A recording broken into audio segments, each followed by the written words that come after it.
dauguma iš jų, kažkur įlenda žiemos metu. So what they're doing is preparing or collect the energy for the future spring. Taigi jie žiemos metu kaupia jėgas, energiją ateisiančiam pavasariui. So Chinese medicine also believe that in winter time, people should come down to accumulate energy and warmth for the future spring. Taigi tradicinės medicinos tai tiki, jog žiemos metu žmogus turėtų imti ir kaupti energiją ateinančiam pavasariui. Just like the changes of different seasons, the human body also changes according to the changes of different seasons. The condition of body is different in different seasons, so we should choose different way to keep health. Taigi, kaip keičiasi metų laikai, taip keičiasi ir žmogaus organizmas skirtingais metų laikais. Todėl mums reikėtų vėl pasirinkti skirtingus būdus, kaip palaikyti sveikatą tais skirtingais metų laikais. So in winter time, because it's cold outside, so the cold sometimes can damage your body to depress the warmth of your body. So you need to keep your keep your body keep warm and Taigi, žiemą būna šalta, ir organizmas susiduria su šalčiu, kuris gali iš tikrųjų paveikti mūsų vidinę šilumą ir taip žmogus susirgtų. Tam, kad to nenutiktų, reikia palaikyti būtent tą vidinę šilumą. Yes. And in Chinese medicine, we believe that in summer and in spring, the environment is getting hotter and hotter. So that's the best season to accumulate the energy of your body. So that means in summer, you should not take too much ice cream, use too much air conditioning, because at that time, it's your chance to accumulate the warmth. So don't use the wrong way to deprive the warmth of your body. Otherwise, in the winter, you will suffer from the young deficiency. Taigi, vasarą nebūna karšta ir tuo metu reikėtų naudotis tuo karščiu, bandyti kaupti organizme tą karštį, tiesiog imti jį iš aplinkos, nevalgyti per daug ledų ar nenaudoti per daug dažnai kondicionieriaus. Tai yra jūsų galimybė sukaupti tos šilumos žiemą, tam, kad būtų tiesiog žiemą lengviau išgyventi.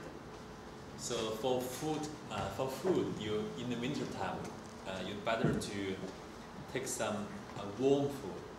Different food got different feature, like lamb, lamb, or牛肉, yeah, 芝麻，大豆啊，鸭肉，这都是鹅肉啊。Taigi, dabar tai pabandysim truputėlį išversti, kągi reikėtų valgyti. Valgyti reikėtų šiltą maistą. Šiltą. Ta prasme, pagal tradicinę kinų mediciną kiekvienas maisto produktas yra pasižymi tam tikrą savybę. Šalčiu arba jisai vėsina, arba šaldo, arba šildo, arba kaitina, karštį suteikia organizmui ir panašiai. Taigi, pavyzdžiui, koks yra šiltas maistas? Šiltas maistas, kur pasižymintis šildomuoju poveikiu. Tai būtų, tarkim, aviena, jautienos kaulai, tarkim, čia būtų antiena, tada soja, sojos pupelės, ne žemės tai yra graikiniai riešutai, moor, tos ausis, žinot, ausiagrybai tokie, kinų restoranuose galima pavalgyti, tokie juodi, tokie grybai, drebučiai, tada sezamai, raudonos tos saldžiosios bulvės arba batatai, ridikai ir panašiai. And some people like tea. I don't know if there's green tea here, no or not. Kai kurie žmonės labai mėgsta arbatą. Ar čia yra žalios arbatos? No. We have green tea. Of course, we drink it like Chinese drink tea. Right. Green tea. Yeah, but in winter time, you'd better to drink the black tea or red tea, not green tea, because green tea is informative tea, right? I'd say very cool. Green tea is very cool.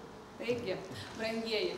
Žodžiu, labai svarbu žiemos metu gerti mažiau, arba apskritai negerti žalios arbatos, nes žalia arbata pasižyminti vėsinančių poveikių, vėsios šaltos prigimties. Žiemos metu geriausia gerti juodą arbatą arba raudoną arbatą. So if you want, you can try. If you take green tea every day before dinner, maybe 2 or 3 days you will get the diarrhea. Taigi pabandykite, jeigu jūs kiekvieną dieną, žodžiu, prieš maistą, ne, prieš valgį, gersite žalią arbatą, tai po kelių dienų jums prasidės diarrėja. And for getting up or go to sleep, different season, you should also follow different style. Like Chinese medicine believe that in summer and spring, you should go to bed late and get up early. Taigi, miegas labai svarbus, ar ne? Skirtingais metų laikais skirtingai reikėtų eiti miegoti, skirtingą laiką išmiegoti. Tai pavyzdžiui, pavasarį ir vasarį reikėtų keltis anksti, miegoti, eiti vėlai. And in autumn, you should go to bed early and get up early. O get up early? Autumn. Yes. Aha. Yeah, O rudenį reikėtų eiti, miegoti anksčiau eiti ir anksčiau atsikelti. And in winter time, nowadays, at the present, you need to go to bed early and get up late. O žiemos metu reikia eiti anksti miegoti. News, right? Eiti miegoti anksti, o keltis vėlai. Nepuikios žinios, tiesiog.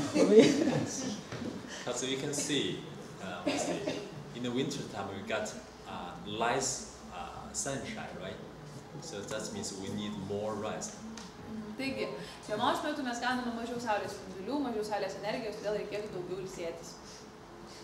And when you do exercises, don't do too much exercises to make your sweat a lot. That's not good for your health.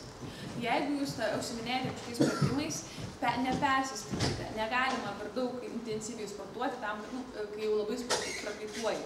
Tai nėra gerai. But you still need some exercises to warm you up, but don't too much. Vėlgi, jums reikia užsiminėti, žiemos metu reikia ir nesportuoti, bet tiesiog ne per daug. So also spiritual adjustment.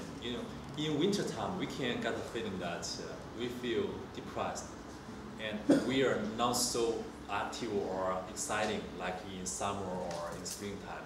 So that's common. We just adjust ourselves to that changes. It's okay. Okay, we just maintain that spiritual condition, and it will be better in spring and summertime. Taigi, psichologinė arba dvasinė būsena žiemos metu vėlgi taip pat pakinta. Mes jaučiame šiek tiek prislėgti, melancholiški ir panašiai, ir tai yra natūralu. Mums tiesiog reikia išlaukti tą žiemos laiką, ramybėje išbūti, ir tada jau pavasarį mes ar vasarą bus tikrai linksmesni, džiugesni ir panašiai. So you can see Chinese medicine is really a lifestyle. You can always find suggestion, from Chinese medicine to live a special, life. Taigi, kaip matote, tradicinė kinų medicina yra gyvenimo būdas, ar ne? Tradicinė kinų medicina jums gali parodyti, pasakyti, patarti, kaip gyventi skirtingų metų laikų ir apskritai kaip gyventi, kad būtume sveiki ir gražūs. All right, thank you.